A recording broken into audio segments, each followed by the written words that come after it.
Bonjour, donc ici Masao, je vais vous présenter une partie que j'ai jouée le mercredi 29 janvier, si je me trompe pas. Donc une partie entre moi, et non, c'est pas cette partie contre Berlake, c'est cette partie, je peux la montrer vite fait après rapidement, et sinon cette partie contre un non chinois, voilà.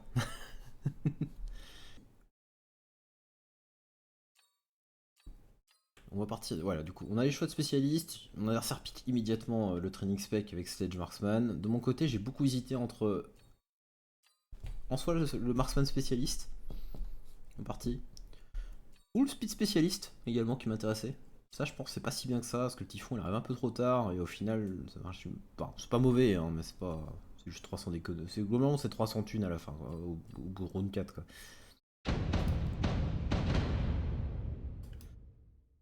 Je me suis dit, vas-y, on va tenter un peu plus de starters avec des crocs et des balles. C'est pas du tout des très bons starts en général, mais en speed spec, je pense qu'on peut avoir une plus grande valeur des crocs, même si c'est pas du tout cette partie n'est pas du tout un bon exemple pour ça.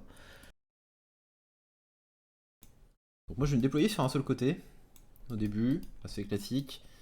Je me mets crawl le plus en avant possible que je peux, vraiment, parce que. Et les balles, je les recule un peu plus que si tu plaçais avec un setup avec des rampeurs.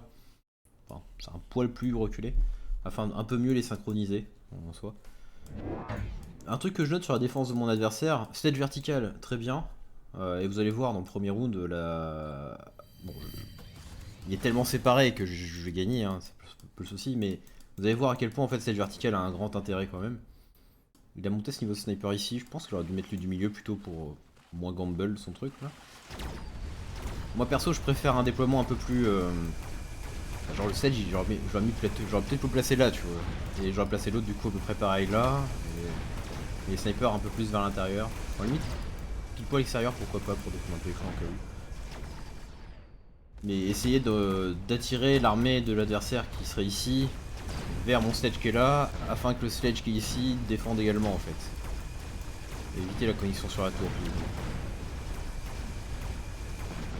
Après son positionnement est pas mauvais pour plus tard, hein. C'est ça aussi l'intérêt. Son positionnement est bon, hein. C'est juste que pas pour les premiers tours. Ça, c'est sûr, pour les premiers tours il y a vraiment des unités qui servent à rien. Parce que le problème des crocs, des sledges et des snipers, bah, c'est que c'est pas très rapide. Mon adversaire va lui mettre des crocs, il leur a mis des rampeurs. Un rampeur ici, ça met beaucoup plus de pression sur la tour là. Parce que s'ils fonce là directement là, je dois mettre une petite réponse rapidement. Un croc, bon, c'est bon. Le combat est déjà fini avant qu'il arrive. Bonne chose pour moi, dès le round 1, j'ai une balle qui peut monter de niveau. En général, globalement, hein, quand vous avez des balles en début de partie qui cherchent à gagner des niveaux, ça vaut souvent le coup de les level up.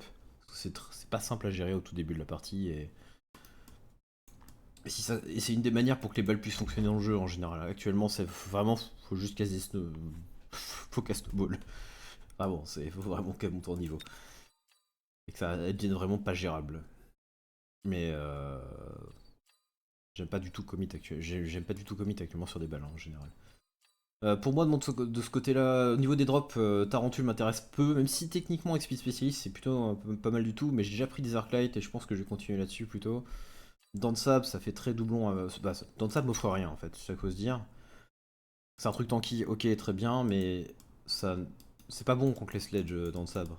Faut se casser, faut s'enlever de sa tête, c'est pas bon. Oui, ça meurt pas contre les sledge, oui. Mais il faut 5 tirs pour tuer 5 sledge. Donc ça s'appelle une éternité. Et on n'a pas une éternité pour jouer au jeu. Donc c'est pas du tout bon.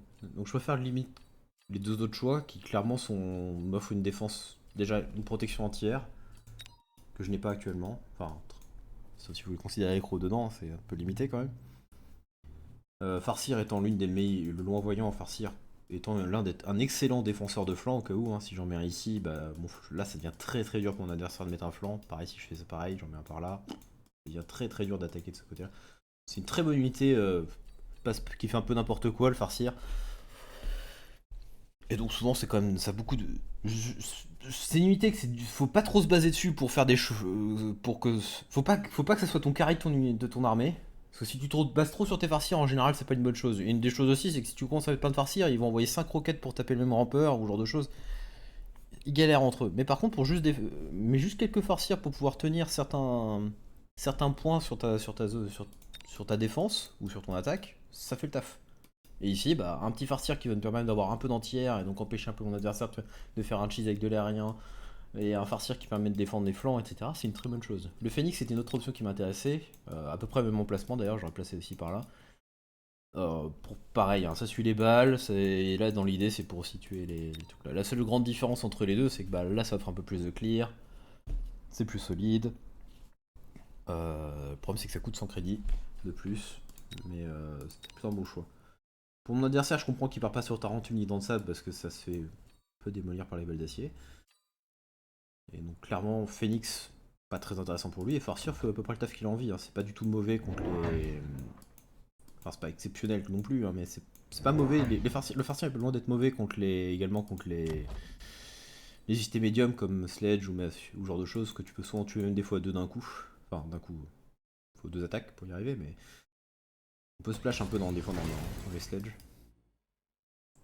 Mais encore une fois, pas une raison de mettre plein de farcières pour faire ça, parce que souvent ça marche pas bien. Ça va pas bien marcher. C'est pas une bonne unité de carry, farcière.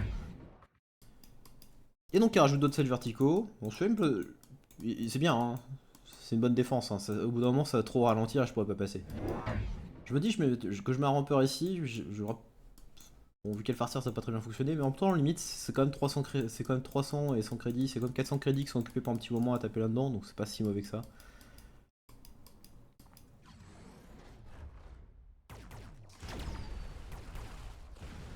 Un peu l'idée, hein. C'est occuper l'adversaire de ce côté-là. Bon.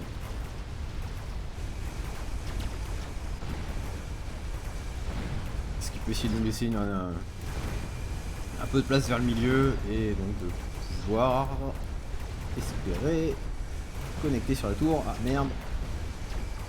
Connecter sur la tour, on a dit. Voilà.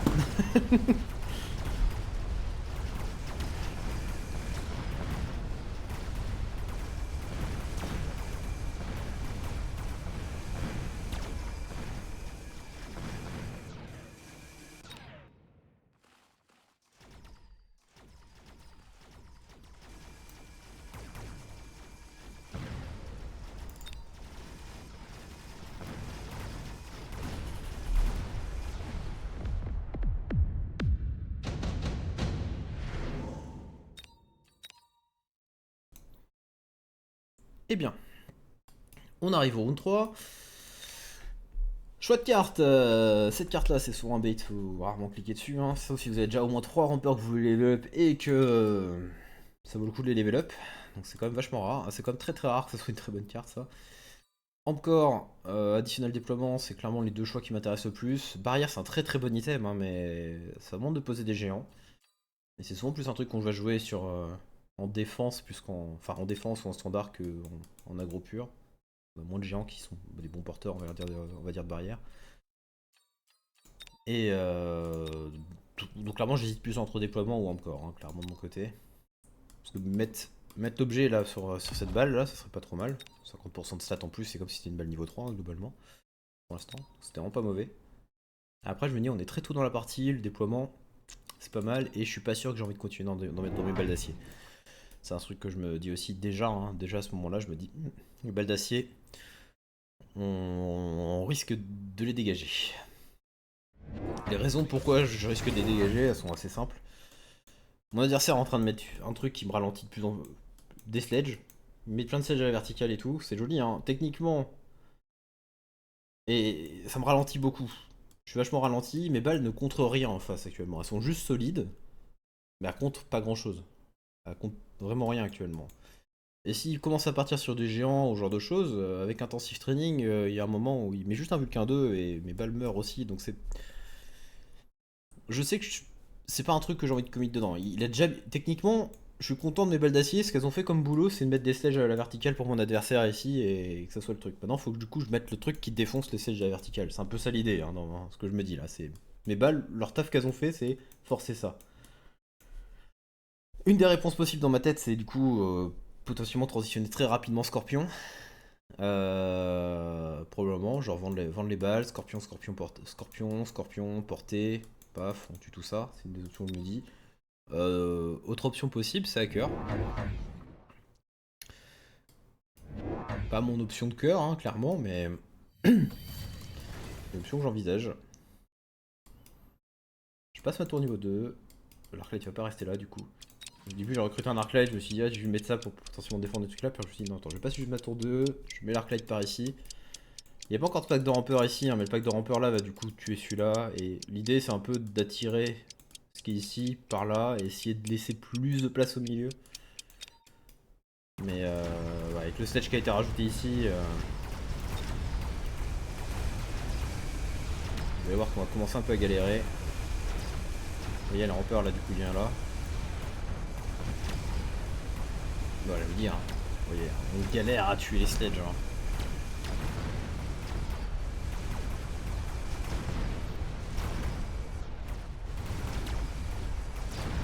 Éventuellement, quand on commence à pouvoir taper la tour, on est déjà mort.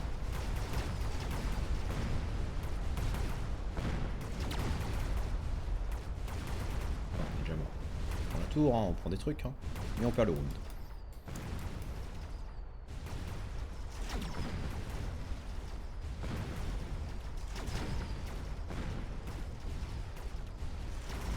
Et voilà.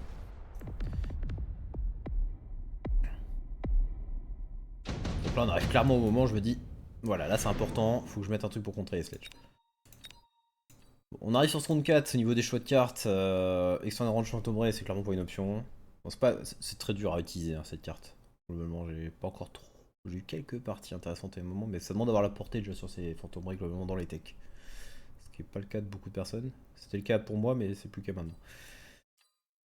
Deux choix qui semblent à peu près faisables. Skip est une option, mais Rhino et Enhance Module sont intéressants.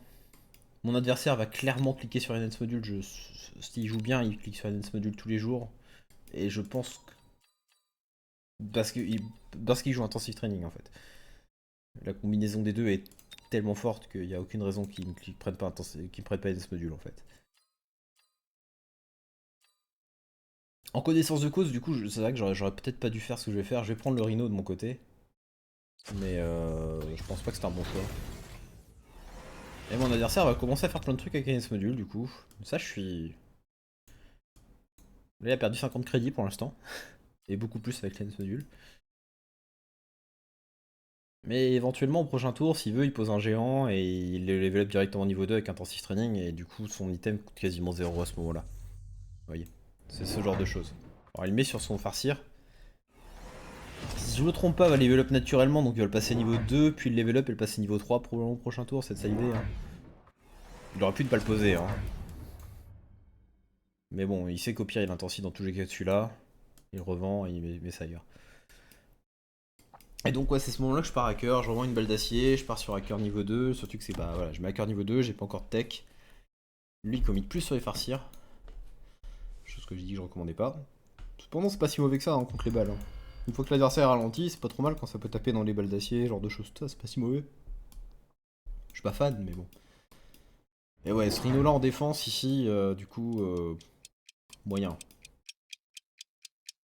Vraiment très moyen. Je pense que j'aurais dû le drop par là, ça aurait été mieux. Ça je pense pas que c'est un bon play de ma part.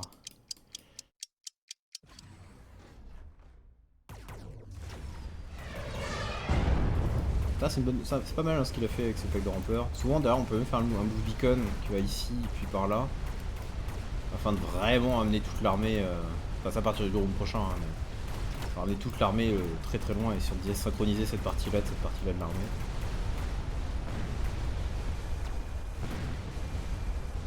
Voilà. Je passe sur hacker mais on va pas stocker. Hacker ça sera bien surtout à partir du moment où j'aurai une tech.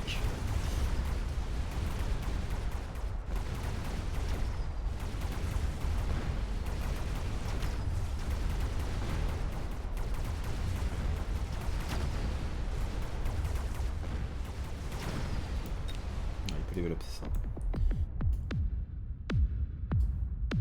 Voilà. On arrive sur round 5. Ouais, comme je dis, un hacker sera bien surtout dès que j'aurai une tech. Si je mets bouclier ou portée, l'unité devient bien meilleure. Portée parce que tout va devant globalement chez moi. Et bouclier parce que si on réfléchit, il a pas tant de dégâts que ça. Alors surtout s'il revend à chaque fois ses unités qui gagnent des niveaux avec son Death Module, hein. Encore plus. Au niveau des choix, ici on a bombardement, spawn de guêpe et super supply qui sont des très bons choix. Assaut de forteresse pourrait être un bon choix pour mon adversaire d'ailleurs, hein, si vous voulez, il pourrait essayer de faire ça. Non, je sais pas, Assaut de forteresse, le level up niveau 2, genre de choses, ça peut être un truc. Super supply, c'est une très bonne carte à prendre. C'est quasiment un instant pick au round 4. Là on est round 5, donc on gagne de l'argent qu'à partir du round 8 avec. C'est pas mauvais, mais vous voyez, la partie dure 7 tours. Désolé je vous spoil, mais voilà. Donc, il y a beaucoup de parties qui vont se finir avant qu'un super supply commence à vraiment faire gagner de l'argent, surtout dans un match-up agressif comme ça. C'est une tendance vraiment des fois à s'envoler assez rapidement. Donc je pars sur barrière de mon côté, et je prends bombarde pour faire plus les positions de mon adversaire. Je pars sur bouclier en premier plutôt que portée, parce qu'il a pas beaucoup d'anti-boubou déjà, et surtout ça me protège en plus du bombard s'il le prend par exemple, parce que j'aurais été assez sensible, hein, d'ailleurs. Spawn de guêpe, c'est un truc qui je pouvais pas facilement jouer parce que j'aurais mis ici, ça pouvait... Si je le mets ici et je mets quelque chose devant par là, en réalité ça passe. Mais au final on est bon. On est porté Arclight, donc là plus loin, un missile afin de protéger le drop de guêpe. S'il vient ici, de toute façon on est protégé là. S'il vient ici, les deux missiles normalement gèrent son problème le drop de guêpe. S'il vient ici, il y aura quelques guêpes en vie, mais c'est une tour niveau 2, donc quelques guêpes en vie contre une tour niveau 2, ça prend trop de temps. Donc on est protégé. C'est un peu ça. Voilà, voilà. On bombarde sa zone. Et là on part sur un petit play avec Hacker, Arclight, Crawler. Le Crawler qui va sortir du bouclier assez rapidement pour prendre les tirs du sniper. Et j'aurais peut-être dû mettre l'Arclight plutôt ici d'ailleurs. Pour essayer de tuer plus facilement. Mais bon, peu importe. Ça gagne. C'est ça qu'il faut se dire. Et mon adversaire part sur Vulcain. Et ça m'a un peu étonné. Parce que Vulcain, ça a que 35 000 points de vie, donc ça se fait hacker assez vite quand même. Il joue un bouclier, pour deux raisons, hein. En soi le bombarde est une carte qui était dans les choix, mais l'autre raison c'est que les hackers, hein, ça fait qu'un tiers des dégâts sur les boucliers, donc je peux galérer à tuer les boucliers. L'huile ici, elle est... vraiment, je suis pas fan de cette huile, parce que vu qu'il a... Enfin, après, il la brûle du coup le même tour, donc c'est un peu moins... Il gagne pas la valeur de 2 tours des fois où tu ralentis puis tu brûles par exemple. Et au final le problème c'est qu'en plus je vais en manger une partie de l'huile ici, avec le bouclier. Mais bon, ça va faire des trucs. Et là...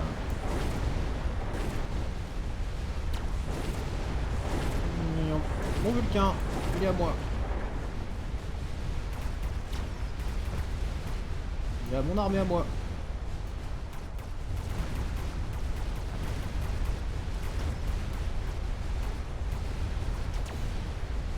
Les hackers vont mourir, mais...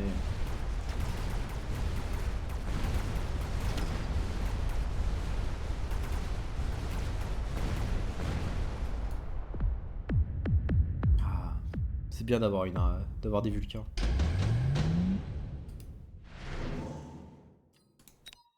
Hop là. Oh, j'ai instant pick, hein. C'était instantané mon choix.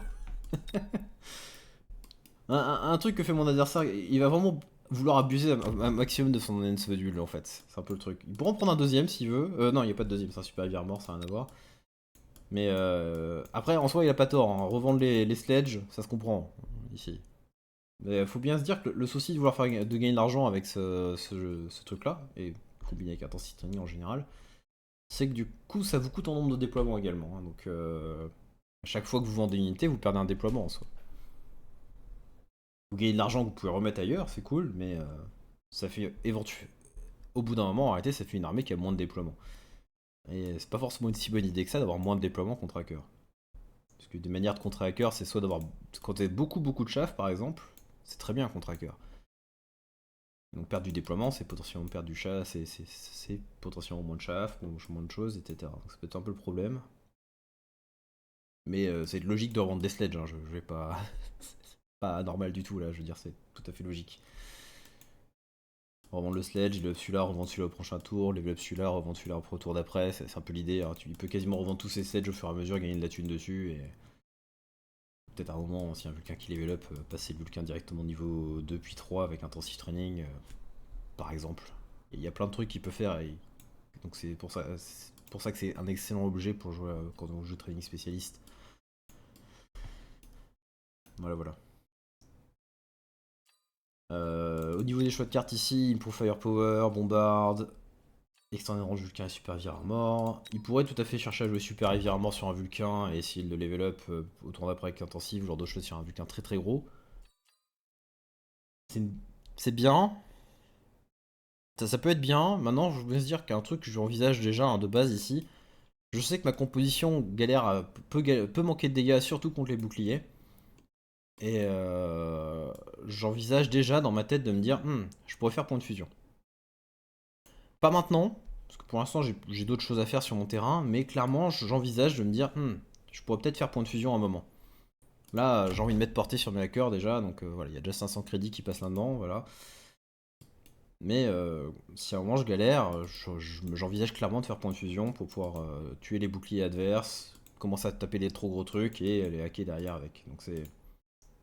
Tout ça s'envisage. Donc c'est pour ça que Super Heavy Armor, je pense pas que c'est un très bon choix parce que ça me donne encore plus envie de partir point de fusion dans ce cas-là. Improve Firepower de mon côté, c'est justement sur un des hackers, c'est un très bon objet sur hacker hein, globalement, pour hacker encore bien plus vite. Surtout quand vous êtes face à des géants. C'est un peu spécial, mais j'adorerais que mon adversaire clique sur cette carte ici. S'il clique sur Extended Range Vulcain, je suis trop content. Et il le clique. Perso, ça c'est. Je pense pas que c'était un bon choix. Enfin, en soi, je veux dire. Cliquer sur Extended Range Vulcain, oui, mais je pense pas. Mais du coup, je pense que la justification de cliquer sur Extended Range Vulcain, c'est que ça lui permet de ne pas cliquer sur la portée. Je pense que ça aurait été bien. Parce que juste cliquer sur Extended Range Vulcain ici.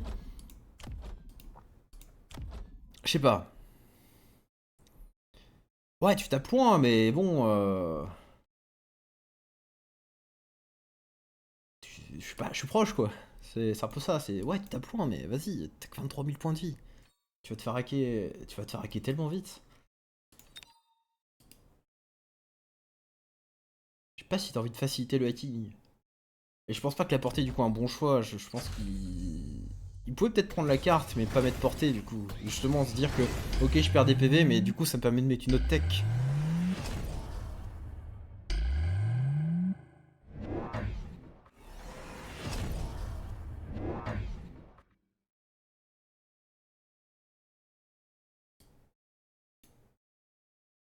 De mon côté, du coup, j'achète un farcir ici, afin de défendre le flanc là, et essayer de rajouter du support, un peu de dégâts également. Mais c'est pas exceptionnel en termes de dégâts, les farcirs ça reste un peu de dégâts. Et on va acheter un Arclight qu'on met ici. Par rapport à ce Romper. Il va pas faire le move beacon comme ça là. Mais comme ça, puis comme ça. Mais j'ai besoin d'un vrai truc pour tuer le pack ici. Et puis vu que je suis speed spec, en soi il peut revenir quand même assez vite vers le haut, donc c'est pas si mauvais que ça. Voilà, voilà. Et je mets un pack de rampeur ici dans le fond là. Parce que je me dis qu'il n'y a pas grand chose pour le gérer. Ce pack de rampeur est tout nouveau. Hein.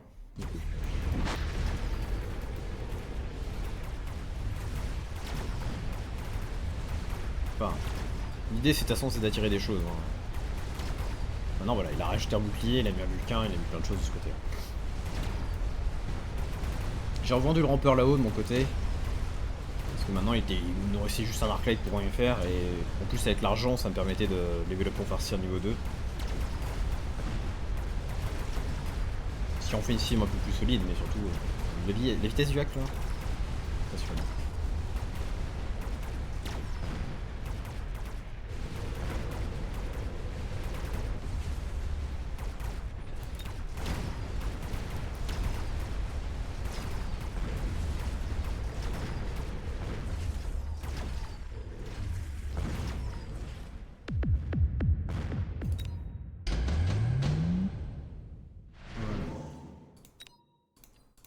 drop d'unité, round 7. Le plus tôt que ça peut arriver d'ailleurs. Beaucoup de choses solides. Ce qui manque dans ma composition, moi, c'est, comme on l'a dit, point de fusion en réalité pour tuer des boucliers. Vraiment, c'est ce qui, dans ma tête, me sonne le plus dans ce que j'ai envie de faire. Alors, ce qui manque dans la composition adverse, en soi, il n'y a pas beaucoup de dégâts. Hein. Si on réfléchit, c'est un problème. Si mon problème avec les hackers, en général, ça va être de taper les boucliers adverses, où je peux galérer un petit peu longtemps dessus, c'est vrai pour mon adversaire aussi. Il galère à tuer un bouclier de mes hackers. Parce qu'il a rien qui fait des dégâts. La seule chose qui fait des dégâts, c'est vite fait le sniper, mais il a pas de tech, il a pas mis double coup, il a rien mis, donc c'est...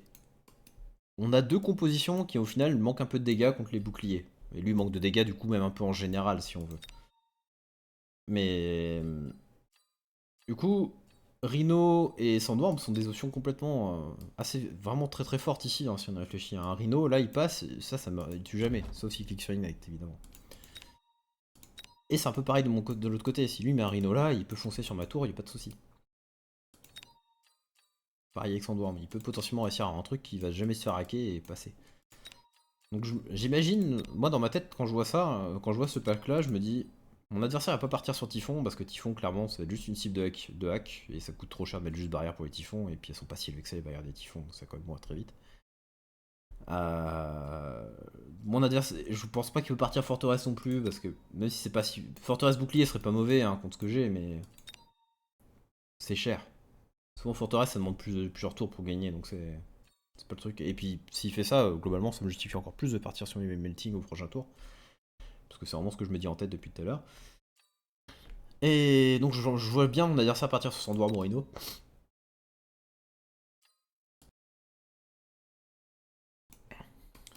Et je le vois très bien le placer par ici dans ma tête. Ce que je me dis. Là j'ai trop de chaff pour que ça soit passerellement, mais là je me dis c'est assez open, il peut y arriver. Il pourrait le mettre sur un flanc s'il veut, mais ça risque de prendre trop de temps avec le temps de spawn et tout. Donc dans ce cas ça va aussi. Puis j'ai des missiles un peu là pour les ralentir en plus, donc pas le truc qui m'inquiète le plus ça. Donc je vois vraiment ces options là. Et pour moi, du coup, en termes d'unité, j'aimerais bien avoir un truc qui tape les boucliers. Parce que depuis tout à l'heure, il spam des boucliers et ça ralentit pas mal mon armée. Bon, sauf que ça tape au corps à corps, ça tape au corps à corps. Donc bon, ça ne tape pas les boucliers. Bon, ça galère à mourir, hein, c'est une chose, mais voilà. Typhon en réalité m'offre pas grand chose. Ça m'améliorerait mon chef clear, hein. Ça serait pas si mauvais que ça, Typhon là. Hein. Soit ça m'offrirait plus de chef clear, c'est pas inutile. Mais Forteresse m'intéresse un peu plus. Mais je suis pas très convaincu non plus. Hein, à ce moment-là. Là, mon plan de jeu, globalement, à ce moment-là, c'est... Est-ce que je pars sur le point de fusion ce tour-ci, ou est-ce que je pars sur le point de fusion au prochain tour? Vraiment, dans ma tête, c'est ça que je me pose comme question aussi. Est-ce que je pars maintenant dessus, ou est-ce que je pars qu'au prochain tour? Parce que je me dis, je peux vraiment faire un gros déploiement ce tour-ci encore. Et rendre mon truc bien plus puissant sans mettre des points de fusion, parce que les points de fusion c'est quand même très cher, c'est quasiment tout mon tour poser de points de fusion. Et du coup je vais plutôt partir sur l'option recruter des trucs niveau 2. Et oui, on arrive au moment où justement on peut avoir un Vulcain 3 là, comme ça. Et il part sur Sandworm, hein, du coup comme j'ai dit. Attends, je connais, j'ai déjà vu le replay, j'ai déjà joué la game. Voilà, donc Elite recrute. Faut pas oublier qu'on a le déplacement supplémentaire, du coup j'ai pu recruter 3 hackers niveau 2, ce qui fait énormément de boucliers en plus, hein. 40 000, 40 000, 40 000 de boucliers en plus à 3 endroits. Ça nous fait une ligne mais de boucliers monstrueuse. Et là je me dis, attends, est-ce que cette forteresse c'est mieux qu'une unité niveau 2 encore en plus? En fait pas forcément, donc je la revends. Je la revends et pour 350, 50 et 300 je peux acheter une autre unité niveau 2. Et je me dis que ouais c'est mieux. Et là vu que j'ai déjà les balles d'acier débloquées, c'est là où je me suis dit en fait attends. Si je mets Rhino ici, en fait si je mets balles d'acier par là, je me protège d'un Rhino ou d'un truc qui fonce par là. Ça c'est un pré-shot de ma part hein, là-dessus. Et on rajoute un petit missile. Alors j'aurais peut-être dû mettre un poil plus en avant ce missile. J'ai un peu zappé que j'avais mis celui-là ici. J'aurais pu le mettre un peu plus en avant, mais l'idée c'est de ralentir l'adversaire pour être sûr que ça marche. Mon adversaire en pré-shot de potentiellement moi qui mets un Rhino ou un Sandworm ou un truc comme ça, il se met directement Ignite Vulcain. C'est bien. En effet, si je l'avais fait, c'était un bon choix pour lui. Mais c'est vrai que dans ma tête, moi j'étais, je veux taper les boucliers de mon adversaire. Voilà. Si je tape vite les boucliers, j'ai gagné.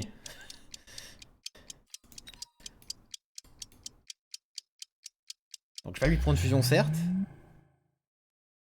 Mais c'est probablement le prochain tour. Si je vais le faire, s'il y en avait un. Mais en soi, techniquement, ça peut fonctionner aussi pour tuer la forteresse. Maintenant, c'est que 44 000 points de vie, donc c'est pas si élevé que ça. Et elle est dans le boubou là. Cette forteresse est dans le bouclier. On a réussi à l'avoir, hein, du coup, le Sandworm avec les Steel Balls. Le bon pré-shot de ma part, du coup, dessus. Et bah, ça signe la fin de mon adversaire, hein, globalement. Vous voyez, on galère à tuer les boucliers quand même. Hein. Après, il y a des trucs sous moyennement bien placés, hein, tu vas m'arriver à tuer des Vulcains alors qu'il y a encore plus de boulot. Mais...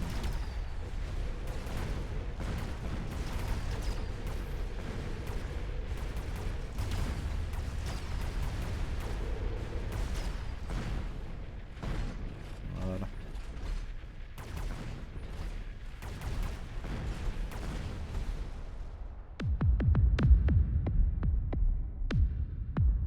Voilà.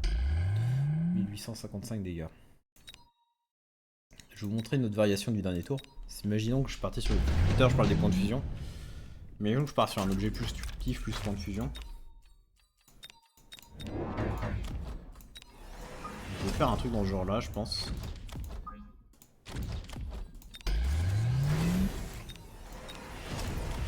On va voir si je prends les dégâts d'attaque ou pas.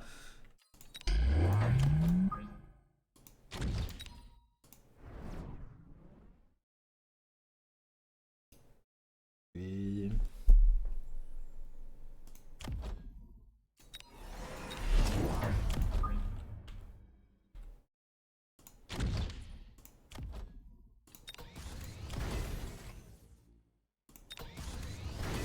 Non, c'était peut-être le dégât d'attaque.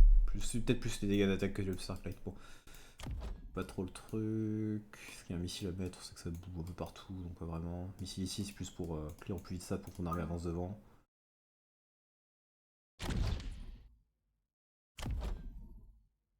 Peut-être celui-là.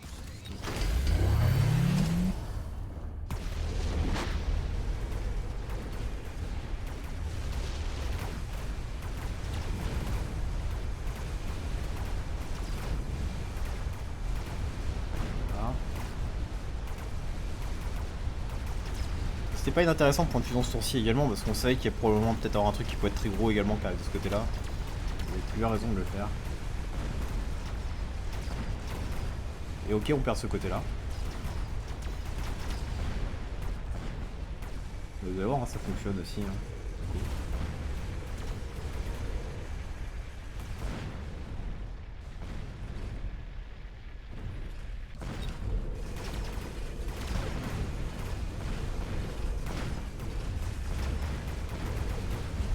Je sais pas si je gagne la partie avec cette version-là. Je l'avais refait tout à l'heure, mais... Ah, je gagne. J'ai fait 200 dégâts de plus. Une variation un peu différente. Enfin, avec 2 melting aussi, mais... Je faisais 200 dégâts de plus. De l'autre côté, on a fait 1800 en cas où, donc... On fait moins de dégâts avec ça, mais c'est pas le... Vous voyez que c'était à peu près ce que j'envisageais de faire, sinon, si... Dans l'autre option. J'aimais bien l'idée de développer plus mon terrain avec plus de hackers, etc. Tout ça, j'aimais bien cette idée-là. Plus de hackers, bam bam, plus de boucliers, avoir un truc encore plus dur à gérer. Même si on galère un peu sur les boucliers adverses et tout. Et voilà, point de fusion, c'était un truc qui m'intéressait pas mal après à faire. Surtout là maintenant qu'il y a par exemple Vulcain 3 ici. Donc voilà, c'était un peu l'autre option que j'envisageais. L'autre option, ça pourrait être aussi Vulcain, ça aurait pu être Melting Point EMP. Mais je pense pas que j'ai envie de mettre Melting Point EMP avant de mettre portée. Parce que j'ai envie qu'il reste en vie, qu'il reste le bouclier, un peu au niveau des hackers avec eux sous les boucliers. Je préfère qu'il reste en vie, je pense, plus que qu'on défonce plus rapidement les boubous, peut-être quand même. Mais c'est clairement une deuxième tech. Faut bien se dire ça, c'est clairement une deuxième tech que je peux envisager, un meeting EMP tous les jours. Voilà. Ouais, voilà, c'est tout. Je vous souhaite une bonne journée en tout cas. Et voilà, c'était une petite partie ici.